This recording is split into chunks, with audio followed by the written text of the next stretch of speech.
How to delete account on Shein app. Hey everyone, welcome back to the channel. In today's video, we will show you how to delete your account on the Shein app step by step. So without further ado, let's get started. So first, open the Shein app on your phone and make sure that you're logged into your account. And once you have opened the app, simply tap on your profile icon shown in the bottom right corner of the screen.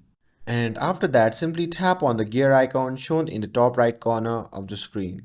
And after tapping on that, you'll be prompted to the settings section. Now, here you can see the option label manage my account. So simply tap on that.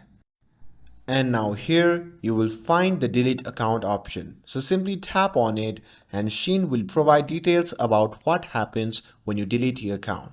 Since the app doesn't allow immediate deletion, you must apply for account deletion by tapping on apply to delete account.